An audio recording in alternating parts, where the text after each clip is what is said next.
YouTube, how's it going? The Goat House is back, and this is going to be a good one here. We're 2 days away from the start of NFL free agency. We have a bunch of free agency predictions on the channel, multiple videos. We still have a bunch of top big-name free agents left to do, so I'm putting them all in this video here, and I narrowed it down to 3 top landing spots for each free agent. And then I'm going to make a final prediction for each of these free agents. So I think we got 21 to go through. So I'm really excited about this. It's going to be an unpredictable free agency. I'm really excited for that. You know, we don't know which players are going to take less money to play for a contender, which player is going to take that 1-year contract. So when the salary cap goes up next year, they could break the bank. We don't know which players don't care about that, and they want the long-term security. So unpredictable, going to be a lot of surprises, and I'm all for that. We're here grading every single free agency signing once it all starts, and grading every big trade as well. We'll break it all down. So join us, subscribe to the channel, follow our Twitter. That Twitter is an absolute must follow there for the breaking news, breaking it all down, all the numbers, everything. And you see underneath me, walkthemock.com. We use that for member mocks. We actually got a member mock going on as I'm talking right now. We'll break this one down on Twitter. But if you want to join that, there's a couple links in the comments, Patreon or Walk the Mock. If you're going to sign up, use code GOATHOUSE. John Johnson is the guy I wanted to talk about first. And, yeah, where's this check mark? I'm going to use this check mark. I'm going to put it on a team that I think where he's going, that's where he's going, you know, obviously. So I have 3 top landing spots here for John Johnson. I narrowed it down. We don't have the Rams up here. I have mentioned in the past, I mean, he could go to the Rams. There might, you know, for a lot of these guys, there might be a team that I don't have listed that he might go to. You know, that's just how it works.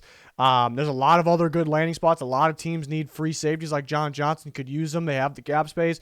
This is what I narrowed down to: the Jacksonville Jaguars, the Las Vegas Raiders, and the Los Angeles Chargers. Teams that could spend and could use him. So, where are we going to start here? Oh, yeah, I mentioned the Rams. They got a load of safeties. You know, they got Taylor Rapp, you know, they who I like a lot.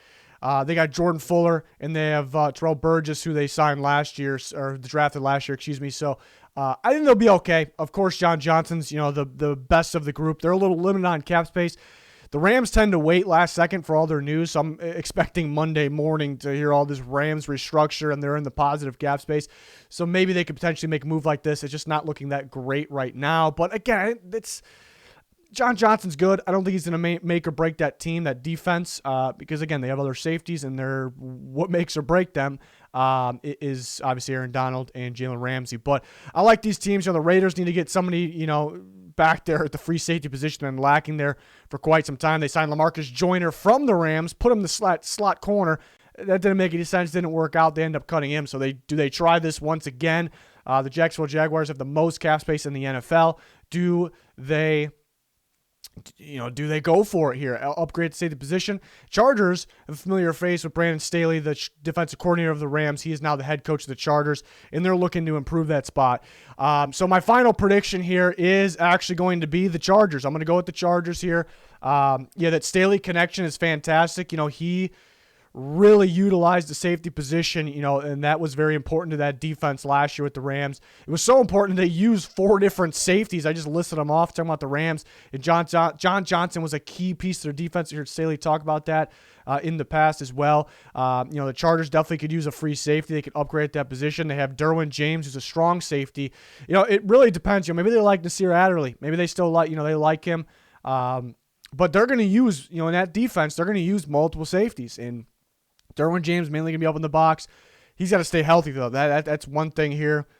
And, I'm predicting that for the Chargers. The Jaguars, you know, tough to figure out where they'll target. I mean, they could target several different positions. Raiders, I don't know if they'll spend this big at that position. They could. They definitely could. But I'm going to go with the Chargers here. For John Johnson, another safety. Let's talk about Anthony Harris. A little disappointing season this past year, but the year before, 2019, probably the best safety in football based on his performance in 2019 alone.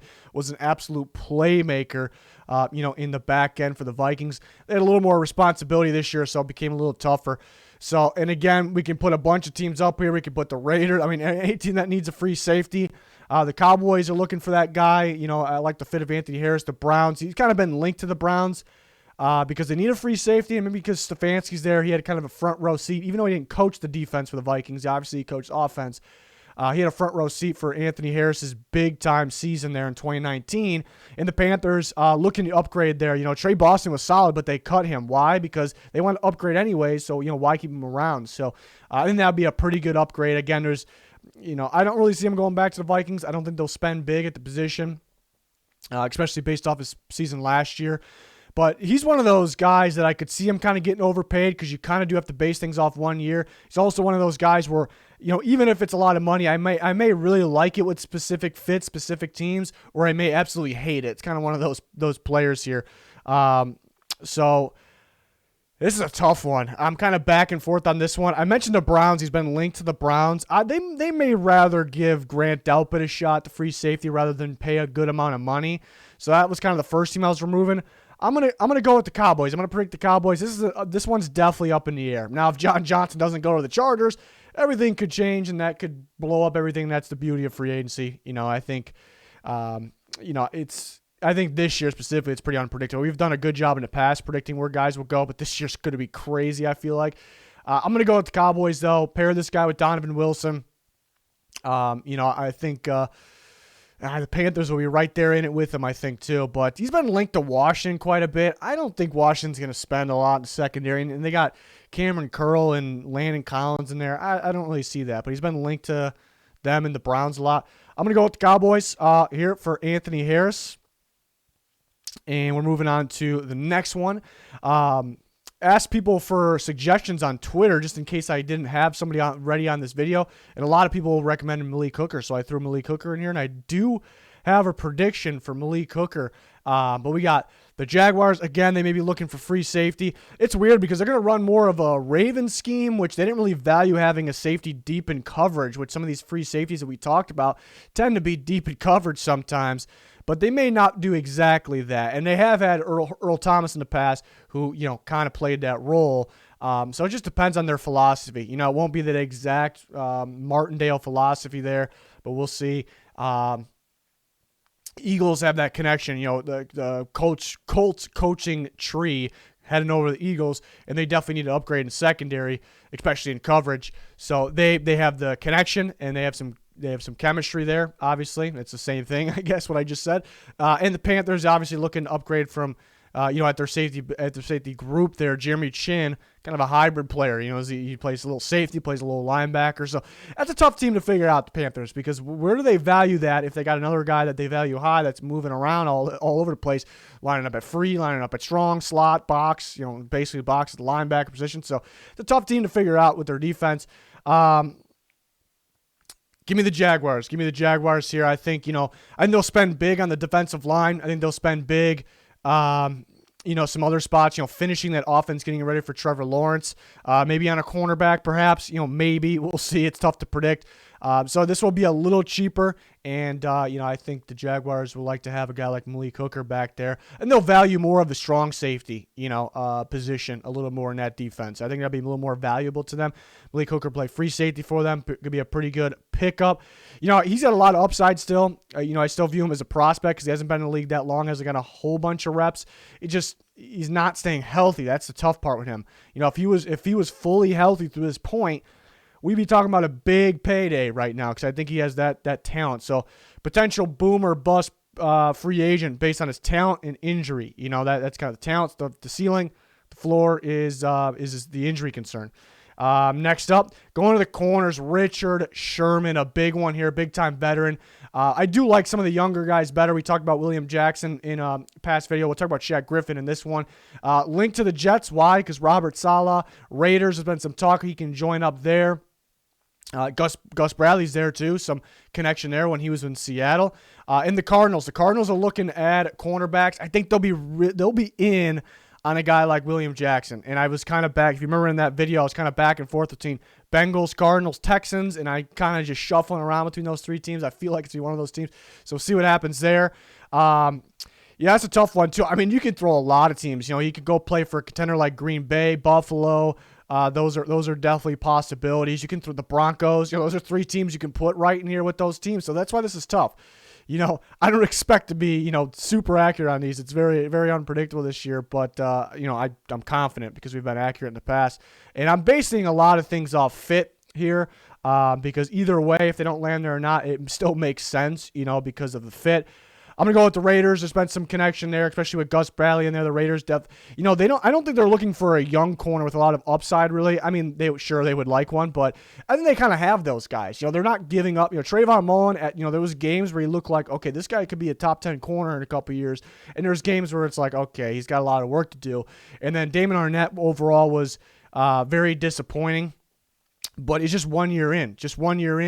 Got a lot of upside. So I think they're looking to add that veteran presence to help them win now. Also help kind of develop the young guys there. So when Richard Sherman's done, maybe it's a year contract, a 2-year contract. That makes sense. Those guys are ready to step up. So that makes all the sense in the world to me. So I go Richard Sherman to the Raiders. Next, we got another cornerback. We got Patrick Peterson, another veteran cornerback. Really took a step down this past year. Used to be a dominant cornerback in man coverage. He struggled a bit in man coverage. He's not able to chase. That's the difference. Before it wasn't really chasing guys. He's more physical at the line, the quick footwork where he's not chasing guys. A little more chasing this year. So I'd like for him to go, to a team that runs maybe a little more zone coverage. I think it's clear that he's not going back to the Cardinals. I think, I think we all agree with that. He's always been linked to the Cowboys. Anytime he was brought up in trade discussions in the past, it was like, oh, what, is he about to be on the Cowboys? Jerry going to go get him? And Jerry, that kind of sticks in his mind. He might still like Patrick Peterson. I would like him in the scheme of Washington football team. Ron Rivera, he's got known for a lot of zone coverage, cover 3. But this past year, he actually ran a little bit more man than he normally does. Why? Because the front 7, the pass rush is so good there. So either way, running the zone, I think Patrick Peterson can have some success in running man coverage. You don't have to cover that long because that pass rush is nasty and going to keep getting better. Buffalo Bills looking for a veteran like this to add opposite of Tre'Davious White, perhaps. They added Josh Norman last year. This actually could be an upgrade. So I could actually see that as well. And they won't be spending big at the cornerback position because they have a lot of money invested with Tre'Davious White on the opposite side, most likely. So it's a tough one. I keep thinking, it's just destiny ends up in the Cowboys because there was so many. There was so many years where it's like, is he going to get traded to the Cowboys? But I think a lot of time, and that could be, it definitely. I think some of the time it was true.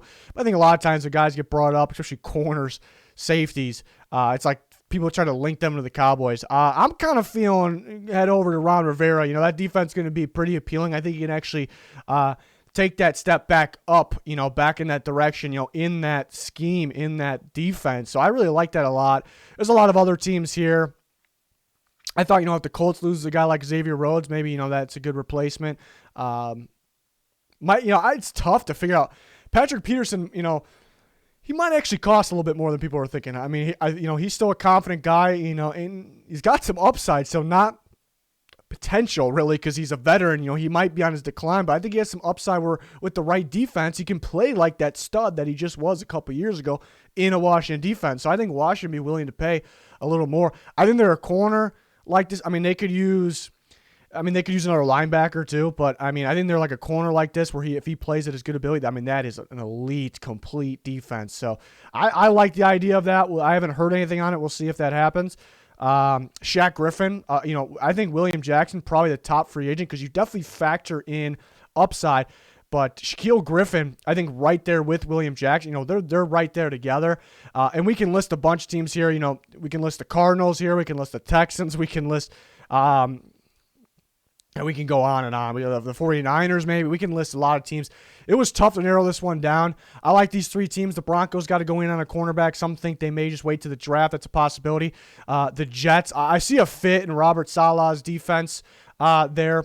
I see a pretty good fit, and they need corners bad, and they got a lot of money, so they could spend here. In Seattle, I think they would like him back. I think they've kind of come out and said they would like him back, but they can't.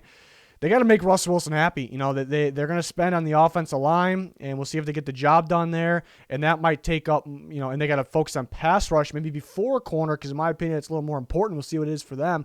And then they might not have much money left. They have cleared space. So it's tough here. I was actually, for quite a while on Shaq Griffin. I was actually leaning towards the Jets, but I've changed my mind. We'll see what happens. I'm going Seahawks. I think they got to find a way to get him back, because if they don't get him back, they got a major hole at both cornerback positions, both of them. And they can't have that. So if a team was willing to, up their bid, their price a little more, I think it'd be a team like the Seahawks. They want to keep Jerome. They like him. They think he has more upside. He was good when the pass rush was good.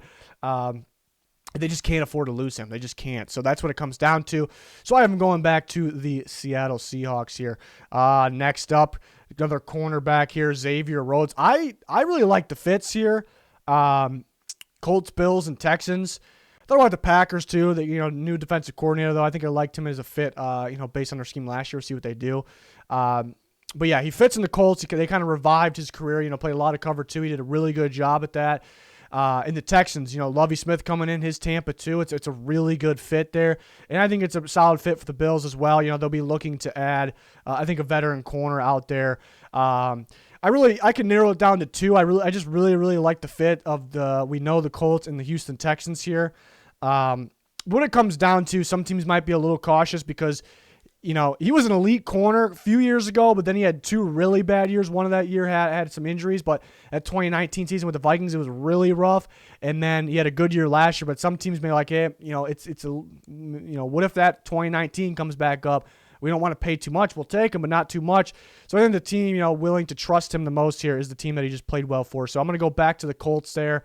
Again, if they lose him, they got pretty big opening at corner, outside corner. So I don't know if they can afford to do that either, but it's not a team I don't think that should or will spend a whole bunch at the cornerback position. I think in that scheme, that defense, I think every other position's more important. You look at, pass rush in general is the most important on every single team, any scheme, but linebacker, their linebackers' versatility, coverage ability is extremely important, and the safety's coverage ability is even more important than the corner's coverage ability in that scheme, if they want to stick, to a similar route there they did last year. So I like him back there. That makes sense to me. Moving on to the pass rushers. We got a bunch of pass rushers in this video. We have a bunch in pass videos as well. Yannick Ngakoue, the Ravens don't tag him. They might be moving on from him. I still like Yannick Ngakoue a lot. He's 26 years old. He's got a lot of upside. The one year where he played fully, the whole season where he got the chance to showcase his talent, he went off. So you just got to, he's jumping from team to team, but it's not because he's lacking talent. He's just like, I feel like he's in the wrong spots at the wrong time, right now. I think maybe his attitude forcing his way out of Jacksonville kind of created that, so it's probably his own fault. But he's a really good pass rusher with some upside if you stick him in. I think almost any team, but just for long term, give him a shot. So I want somebody to sign him long term. I would love that. Look at the Raiders. They're looking for a pass rusher. To play opposite of Max Crosby. Of course, they have Cleveland Farrell, but at the end of the day, they just need more production. The Jets, I like him with Robert Saleh's scheme. I thought about the Titans, too. The Titans been linked to almost every pass rusher possible. I think he fits, but it feels like every time the Titans play Yannick Ngakoue, no matter what team he's on, whether it was the Jags, the Vikings, and the Ravens, he went off on the Titans. That's something I picked up, watching a lot of games. Like, he went crazy for some reason against Titans. Titans got a pretty good offensive line, too. I think the Vikings game this year, when they played the Ravens, I think Taylor Lewan came out. That's where he got hurt, I think, originally with the Vikings game, and he just went nuts then. So that matters. They'll be sitting there, Vrabel sitting there like, this guy, that sticks in your mind. So maybe, I was starting to think maybe the Titans, that's a possibility. But at the same time, after saying all that, I'm kind of sticking to my original prediction. Here, I'm going to go with the Jets. I love the fit in Robert Saleh's scheme, and they got the money. And I think a lot of teams, because he's going to get paid a lot, because he's good, he's got upside, he's going to get paid a lot. And there's probably a chunk of teams that are might be a little scared to pay him a lot. So it's come down to the team that views him as a fit, has the ability to work with him long term. The Jets, the Jets want to turn around quick, but they got time. Let's be honest, they got time. First year head coaches in here, young guys, probably gonna be a rookie quarterback, and they have the money to. I guess overspending sometimes can be an okay thing. Because it's all about it looks like an overspend now, but it is an overspend in the future. Some guys that applies to. I think a guy like this, it can. So I'm going to stick with my original prediction, the Jets, but the Titans becomes interesting because, like I said, they For some reason, he always dominates when he plays the Titans, and they need a pass rusher. So maybe that's sticking in Vrabel's head there. Another pass rusher, got a lot of them to get to. Leonard Floyd had a career year with the Rams. He actually looked promising early on in his career in the Chicago Bears, very early, and then things went south. He just could not get any production. Brandon Staley actually happened to be there with the Bears, and then he went to the Rams. He had some good production. Was it because of that? Was it because Aaron Donald, some really good players, but at the end of the day, he had a really good season. I like to fit with the Ravens, some similar packages that the Rams bring, that the Ravens bring, some similarities there from their defense last year. This year, Ravens got pretty much every edge rusher is a free agent. They did bring back McPhee, but he's kind of a high-end rotation guy. And they're letting Ngakoue walk. He's got some other key guys out. So I like Floyd. He was actually able to drop in coverage too, which the Ravens like. And the Chargers, because we talked about Staley, has been connected to him with the Bears, with the Rams, and now he's with the Chargers. So this one's really tough because most of this offseason, I was just thinking he's going to the Chargers. Staley likes him. He's liked him with the Bears. He liked him with the Rams. He worked out. And then, I do like to fit with the Ravens, but I kind of brought it down to Chargers and Rams, and I'm so back and forth on this. Even as I'm talking, I'm so back and forth. My logic was, I'm still undecided on this one. Most of this offseason, I was picking the Chargers, but I switched to the Rams. They got to clear the space, though. They got to clear the space. But then at the same time, to argue against my pick here, if they clear the space, are they really going to spend it on this? They may feel like Terrell Lewis or whoever they get in there is just going to step up. But the logic of picking the Rams is it felt like an overpay last year. It ended up not being because he was very solid and very productive, but it felt like an overpay. Nobody else was touching that. And now this year, a year later, what was that, like 12, 13 million he ended up getting? I think it was 10 base, somewhere around 12 million, in that range. It felt like an overpay. A year later, are teams really valuing him there? They value him based off the season. They may be thinking, we don't have Aaron Donald, so I don't know if we can value him there. We might be interested. So I think the Rams, they valued him there last year. He played well for them, so they might be valuing him more. So the Rams, I keep saying the word value, but they may value him more than anybody. So that was my reason for picking the Rams. Staley's going to value him. They have Bosa, to help him out as well. They're not going to play exactly the same position at 3-4, but his presence, kind of like Aaron Donald, could help. So I'm really back and forth. Two LA teams. It's going to be fun to watch here for where Leonard Floyd goes. Maybe it'll be a surprise team. Maybe there's going to be teams that think he's fixed and he's ready to go. It really doesn't matter if Aaron Donald's there or not. We'll see. Next up, we got to sign Reddick. Definitely an interesting one because he got moved back to his correct position last year and just went absolutely off production-wise. Was fantastic for the Cardinals. I see some really good fits here. Looking at teams that kind of want their pass rusher to drop in coverage a little bit, kind of getting creative with them, not just rushing off the edge. You can have them even stunt inside and rush from the inside. It technically ends up being a blitz. He had more blitzes for an edge rusher in football last year than anybody there.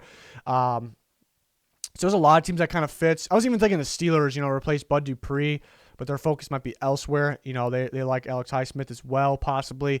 So I like that fit with the Dolphins. And, everything I just said, it fits these three teams. It's what they do with their edge rushers. So it's going to be a battle between these teams. It's tough because I've been feeling the Ravens. I think it's just an incredible fit there. I think they like his ability to drop in coverage, his experience with that. I think they like that a lot. It's going to be cheaper than Ngakoue. There's been rumors that they're trying to get Carlos Dunlap, though, and I don't know if that's a fit, but they view it as a fit. Maybe they're playing him on the line, on the actual three-front line. We'll see. So that's kind of making me hesitate a little bit, but I think it's an incredible fit there. I think he can be extremely productive on that Ravens team. On that defense, I really do. So I'm going off fit there, pure fit. Even though he fits with the other teams, but I think this one's the best one. I don't have the Cardinals on here. He could go back to the Cardinals and they can continue to run a 3-4. That'd be fantastic for them. I'm just not sure if I'm feeling that, but we'll see. It could happen. Next, another pass rusher, Melvin Ingram, who has some injuries here and there. Last couple of years, but very versatile. Not just an edge rusher. He can rush from on the line, off the line, inside, on the ball, off the ball, all those places, moves around a ton. When a team's game planning, they're focused on Melvin Ingram, not even like Joey Bosa. They're focused on this, him, because, that's the game plan. Where's this guy going? Is he rushing? Is he dropping coverage? What is he doing? So I think that fits some of these teams here. The Patriots are tough to predict what type of pass rushers they like. Maybe they like their own there. They always have these hybrid, unique guys, and he's kind of like that. So I think it's a pretty good fit. Raiders, they got Gus Bradley, who was the Chargers defensive coordinator there. I guess the knock on that is, Ingram was starting to get, I don't want to say unhappy, but he did want more money because Joey Bosa got that contract. He just didn't think he's maybe valued as much, but, it's not like he was in a bad spot with them at all, but, you kind of got this weird feeling, but is that Gus Bradley? Is that the Chargers? That's the question. And Cowboys, they bring Dan Quinn in there for the defensive coordinator. He fits a Dan Quinn scheme perfectly, in my opinion, too. So, and they're looking maybe to, I don't know if they'll go crazy at the pass rush position because, they got some guys they pay a lot to Marcus Lawrence as well, but they could look to get a for sure starter on the opposite side. So I do really like these fits, but my pick is going to end up being the Raiders. Gus Bradley in there. And they got some young guys in the edge rush position, so bringing a veteran here to help, grow those guys and just get the production right away. And bottom line is, I think it's the Chargers front office that was starting to devalue Ingram a little bit. I think Gus Bradley always valued him very, very high. I mean, it just shows on tape as well. When he played, when he was in the game, the Chargers defense was much, much better because his presence, was felt, for sure he created for his teammates. So I think the connection there will go a long way here. I think he ends up on the Raiders. Next up, we got Trey Hendrickson, another big-time pass rusher, defensive end here. Sack machine. We have 12.5 sacks this year. I guess somewhat concerning. So why he wasn't getting a whole bunch of snaps all these years? Why was he kind of used almost as a rotation guy at times, or just not getting, Cameron Jordan snaps, so that's a little concerning. Maybe he won't get a whole bunch of money because it's just kind of a one-year thing. I like to fit with these three teams. And the Colts and the Browns have a good amount of money. I like to fit at the defensive end position in those schemes. And the Lions bring in a Saints tree of coaching staff, so they're familiar with him, and I'm sure they liked his production. I guess the downside of that, they didn't have him playing a whole bunch of snaps. Is there a reason for that? Is there a reason they just can't insist on him, even though he continues to get production? So that's tough. I don't think it goes that deep with it. I think there's upside with him, a team looking for upside, looking for the future, and has the chemistry, the connection. That is the Detroit Lions. So I'm going to pick the Lions here. I think they'll bring in Trey Hendrickson this free agency. We will see. Next up, Matthew Judon. It's a tough one to predict, too. He's a guy that could get overpaid as well. I thought, a lot of his production was kind of just based off the scheme for the Ravens. He did go quiet at times, but at the end of the day, he's still a good pass rusher. Definitely a good pass rusher still. He needs specific fit, 3-4 edge rusher, in these teams he fits. It really depends if the Chargers miss on Leonard Floyd or not. I think this could be an option for them. The Giants looking for pass rushers. They might not be able to spend a whole bunch. It's really tough to figure out how much he's going to get. I think he should get, somewhere around the 11 and a half maximum per year. There's part of me that thinks he can get up to 14, 15. I think it's too much. The Titans looking for their guy. I like the fit. I like the fit with the Giants here. I'm going to go with the Giants. I said that was a good fit in the past before. I like that fit. They need one more edge rusher probably, and he can drop in coverage out there where they rush their inside guys, which I think they're looking to do as well. And they have a good front too. With Leonard Williams and company, Dexter Lawrence. So I think they'll like the versatility of Matthew Judon, and it's not going to be. They would like to really upgrade the edge rush position, but they're not going to be able to spend the elite money or close to that. So I think that makes sense to me. It's a tough one to predict though with him. Moving on, another pass rusher, Justin Houston. Got the Colts. Maybe he can return to the Chiefs, go out there, pair him with Frank Clark. That looks dangerous. And the Seahawks looking for another edge rusher. I don't know if they're looking to expand, a whole lot there, but they want to spend some. A solid player like Justin Houston, I think they'll view as a fit. The Chiefs, it's a tough one to predict too, because is he a guy that's going to sign a 1-year deal to go for a contender team? Is he a guy that's going to, want to sign a long-term deal, just get whatever amount he can get? It's tough to predict there. especially with the cap going to soar up next year in the minds of these guys. There's a lot of teams you can go to, the teams that aren't listed, of course, as well. That applies to everyone. I think he had a really good year with the Colts last year. I do think maybe his production was kind of created by guys like DeForest Buckner, but and the Colts need right now with him a free agent. They got some young guys that still got potential, but let's be realistic. They need 2 starting pass rushers, so they can't really afford to lose their guy that they might be able to get a little cheaper compared to some other teams. So it kind of makes sense that they'll bring him back, but we'll see. They need to go to work at that position, but they got a lot of money as well. But I got to go back. That's definitely another tough one. Shelby Harris, I think a very underrated interior defensive lineman. He can move around to different spots along the defensive line as well. Good stop and a run. Pass deflection machine, absolute machine, maybe the best in football. And just getting his hands on the ball. I think the Broncos like him back. They moved on from Jarrell Casey. I guess similar player, but they can play different spots where they would be on the field at the same time. It was possible that was, but yeah, so I think they would like him back. I think it'd be a really good fit next to Christian Wilkins on the Dolphins, help them stop the run a little bit. Speaking of that, the Broncos ran all over the Dolphins last year, so that was kind of a game where it's kind of, notice, we really need to upgrade this run defense to be an elite defense. And the Patriots, I think they're going to redo pretty much their whole defensive actual front, maybe not the edge rush position, maybe they will, but mainly the actual defensive front there. And I would think they would like Shelby Harris, the veteran like that. Belichick will be a big fan. Broncos have cleared some space. I think they make sure they get him back. It's a tricky one because I thought he was going to get paid last year because I liked him a lot in 2019, and he sat around and nobody wanted him, and then he got nothing from the Broncos. So I don't know if somebody will all of a sudden value him. Even the Broncos, will they all of a sudden? Because was he gonna be 31 years old? Maybe that's why. At the end of the day, the guy can play. I'm a big fan. I think he's underrated. So that's tough too, because is he gonna sit around again? Is he gonna get deep, undervalued? It's tough. I think the Broncos like him back though. Makes the most sense to me. Go to some offensive guys here. Let's go on to some offensive guys, flipping it a little bit. There's a lot more defensive guys in this video, some big-time guys there. Joe Thuney is the ultimate guard of this free agency. Brandon Scherf was tagged for a ridiculous amount of money, and then we got Joe Thuney. And there's going to be a bidding war for Joe Thuney. And I got teams that aren't even listed here. I can list a million teams. There's a bunch of teams looking for a top-end guard with a lot of cap space, and they very well could be in play. To me, it's the top 3 teams.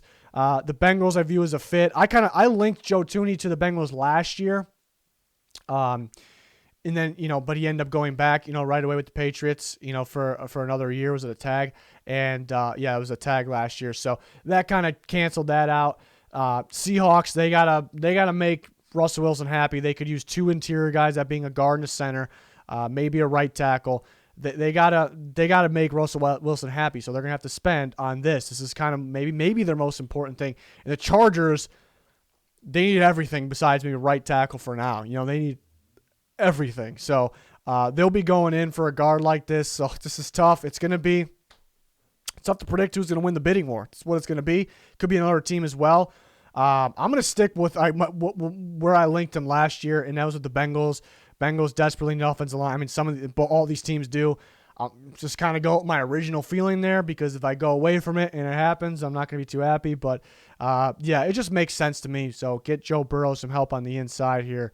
Another guard, Lane Taylor from the Packers. Definitely could go back. Could, take a little bit of a hometown discount there. And because their offensive line's kind of, it's still going to be good, but it's kind of, I want to say blowing up because it's still going to be good. But, yeah, they got to patch it up a little bit, I guess. And then you have the Seahawks, of course. We're looking for a guy like this. And the Chargers, we said, it's a team that's going to have to try to win bidding wars for these guards because they need them so bad.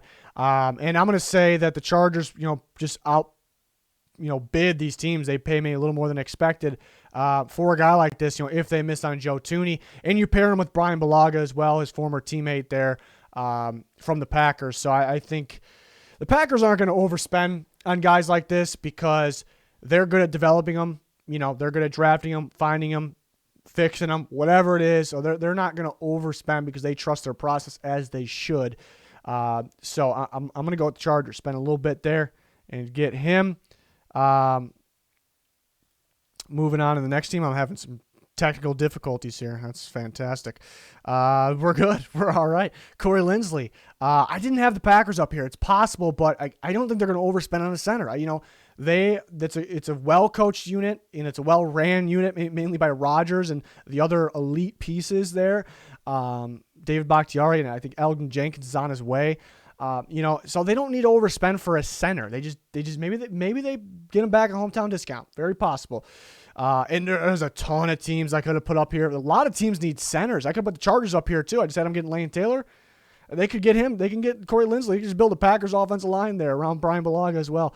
So very possible. A lot of teams I can put up there. And, the Dolphins kind of last piece of the puzzle at the center position. I feel like it's a fit with the Jets. They'll be looking for that. I had to come up with something here that made the most sense for me to pick a team because there's so many teams linked with Corey Linsley. There's a lot of teams that just won't pay a center a lot of money. That's what it comes down to. So we have to try to figure out who would pay the center the most money. Who had an absolute disaster at the center position last year that costed them games that maybe would be like, okay, we better find a goddamn center and we better pay him. It's the Baltimore Ravens that costed them ball games there. So I think they'll go ahead and do it. I think they realize they're working out a contract extension with Lamar Jackson. They're a key piece. We got to keep him protected. The offensive line was elite in 2019. It wasn't that good last year. It wasn't terrible. It was a lot worse. Ronnie Stanley was also hurt, but they got to make sure they keep this together. And he was. I think the running game was a little harder. It was still really good because teams don't know it's Lamar keeping it. It's just their presence. But I didn't think their interior blocking was that great on run game, but mainly the passing game. Interior pressure instantly on Lamar Jackson so much. So this will help on the interior as well. So that should be the team that values center position the most. But if they go on a bidding war for this and play the center, they may not be able to do a whole bunch else. What they do, they kind of have some needs. They might need to replace Orlando Brown. They'll get a pick for receiver, edge rusher, so we'll see what happens there. But if there's a team that's got to value it higher, I guess it would be the Ravens, right? Moving on, another offensive lineman, Alejandro Villanueva, left tackle Steelers. He's definitely declining, in my opinion. He's still solid. There's just a shortage on tackles. There's a million teams that need tackles. I could have listed half the league on here. I narrow it down to this. Return to the Steelers got to be, appealing. He was a little underwhelming, I think, but, the entire offensive line was for the Steelers. So we'll see where they value him at. The Colts, they need one more piece there. It's definitely an appealing spot playing for that offensive line, that coaching staff, and he could have success there for sure. Back to the Chargers, they need offensive linemen, and more offensive linemen. Their left tackle specifically, so that would make sense as well. So it's a tough one, but I think the Steelers probably value him the most because he's been there for so long. They like him. So I think they would win. I don't know. I think teams have kind of a limit where they would pay. I mean, everybody does, even the Steelers, but I don't know if teams are just dying to have a guy like this where, they're going to like him if they make an offer, but I think more likely back on Steelers. Next up, we got a wide receiver, Marvin Jones, who I think has been one of the more underrated receivers in football for the last, several years. I think he's very good. Got to stay healthy as some minor injuries pop up. But I think he's an all-around balanced receiver, very good, very productive, consistent, good in the open field, good in the red zone. I think a little better downfield mainly. So that's tough here. I think another guy that I could have listed several teams for. This is tough. I'm still kind of back and forth on this one.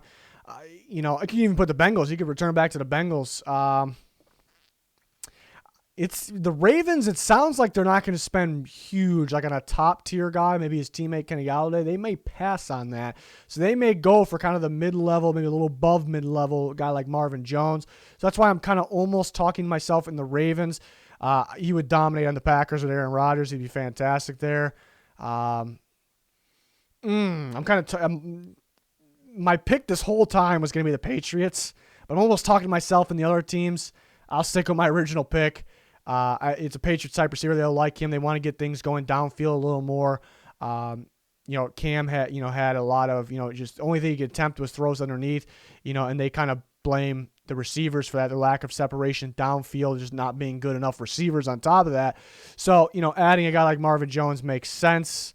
There was I don't know if there was actual talk around the league, but we actually kind of talked about at the trade deadline, maybe he can be moved to the Patriots because they're looking for a guy like that. So, yeah, I'm talking myself back into the Patriots. I'm sticking with it.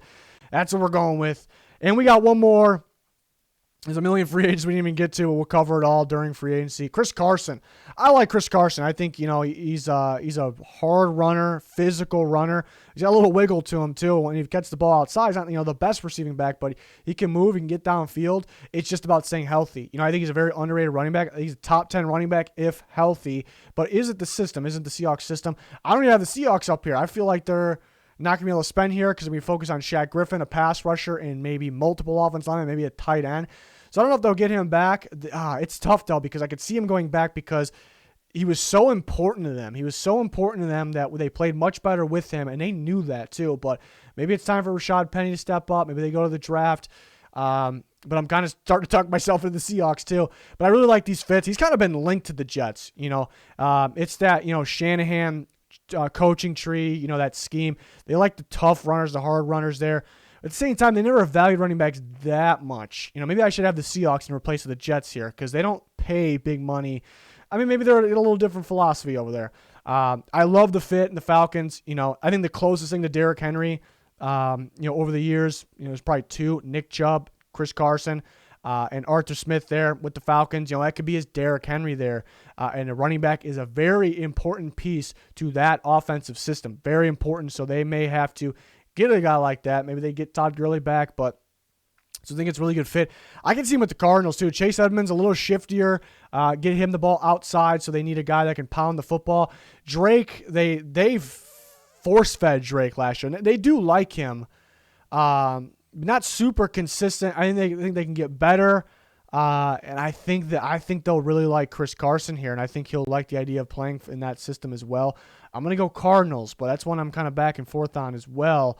But that's going to do it. That was a load of free agents, and we got 4 other videos up, 4 other recent videos up, one with a bunch of good receivers, one with a bunch of top-tier players, one with a bunch of quarterbacks, and then and this one. Am I doing my math right? And then, no, we had a third one too. Yeah, we had 4. There's a bunch of them up. I don't know what I'm saying right now, so that's going to do it. We got all kinds of content on the channel, as you can tell, and more to come, grading every single big free agency signing once, or every single free agency signing once it starts, and every single big trade once it all goes down here. It's just starting 2 days from now, Monday the 15th. I'm expecting a bunch of moves and a bunch of content here. Follow our Twitter. That is very important for this time of year. Breaking news, breaking down that news, all the specifics. You're missing out if you're not following that at Codehouse NFL. Make a Twitter if you don't have one. Link in the comments, pinned in the comments for anything that you need. That is going to do it, though. Thanks for watching. Goodbye.